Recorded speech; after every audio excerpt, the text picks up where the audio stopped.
Hi, everyone. My name is Victoria. I'm 36 years old, and I want to share my story.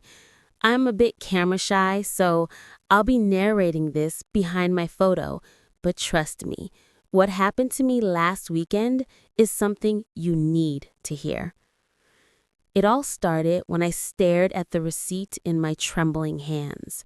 $5,000.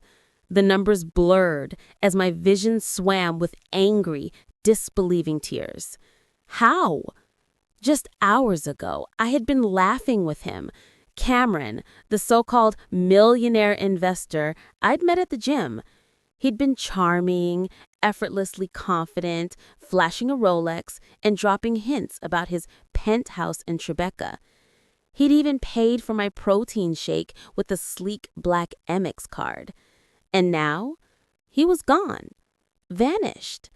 And this insane bill, was mine. My fingers clenched around the paper, crumpling it. The club's bass thumped around me, the neon lights suddenly garish and mocking. I spun around, scanning the VIP section, the crowded dance floor, even the dimly lit hallways leading to the bathrooms. No Cameron. My stomach dropped. Ma'am? The waiter, a tall guy with a bored expression, hovered beside me holding a tablet displaying the same staggering total. Would you like to split the payment? My throat tightened. I I didn't order half of this. My voice cracked as I jabbed a finger at the list. Dom Perignon, Crystal, a reserve bottle of something French I couldn't pronounce. The waiter shrugged. Your friend said you were covering it. My friend? I nearly choked. I met him today.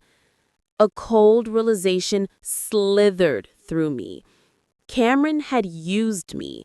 All those smooth compliments, the way he'd leaned in close at the bar, whispering about how he loved a woman who knew her worth. He'd played me. And now, I was standing here, humiliated, holding a bill that would drain my savings. My phone buzzed, a text from an unknown number. Sorry, gorgeous. Business call. You got this right. Wink face. My blood boiled. Oh, I got it, I muttered, fingers flying over my screen. You better pray I never find you. I hit send, then immediately called the one person who could fix this. My brother. A detective. Jake, I hissed into the phone. I need you to track down a con artist. The game wasn't over. Not even close. I paced the length of my apartment, my turquoise sports bra and leggings now soaked with sweat from both my workout and my mounting frustration. I clutched my phone tightly, waiting for Jake to call back. My brother had promised he'd dig into Cameron's background, but hours had passed, and the silence was unbearable.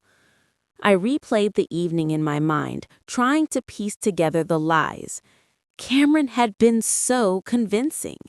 His tailored gym clothes, his easy confidence, the way he'd casually mentioned his latest business deal while spotting me on the bench press. He'd even joked about how he loved a woman who could keep up with him. Keep up with him.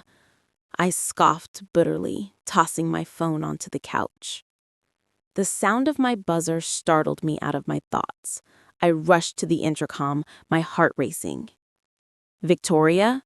Jake's voice crackled through the speaker. I buzzed him in and yanked the door open before he could even knock. Jake stepped inside, his detective badge clipped to his belt and a folder under his arm. His expression was grim. What did you find? I demanded, practically snatching the folder from his hands. Jake sighed, running a hand through his hair. This guy's not a millionaire, Vic.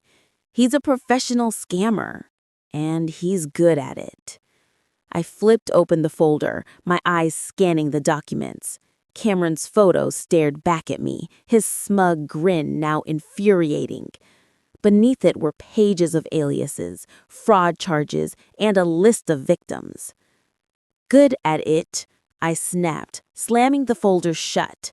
"He's a thief, and he's not going to get away with this." "He already has," Jake said quietly. "This guy's been targeting women for years.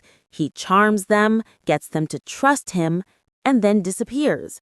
By the time anyone realizes what's happened, he's long gone." My hands clenched into fists.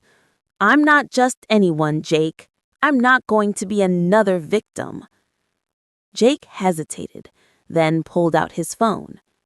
"There's more. I reached out to a few of his past victims. They said the same thing. He always leaves a trail, but it's never enough to catch him. He's careful." "Careful?"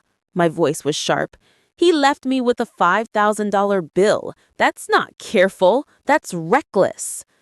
"Exactly," Jake said, a glint of determination in his eyes. "And that's our way in." I frowned. "What do you mean?" "We set a trap. If Cameron thinks you're an easy target, he'll come back, and when he does, we'll be ready." My lips curled into a fierce smile. "Oh, he's not coming back." I snatched my keys off the counter.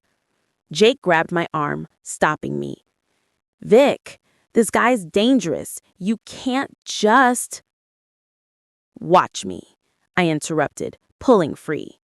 "He messed with the wrong woman." I stormed out of the apartment, my mind racing. If Cameron thought I'd just sit back and take this, he was dead wrong. The game wasn't over. It was just beginning.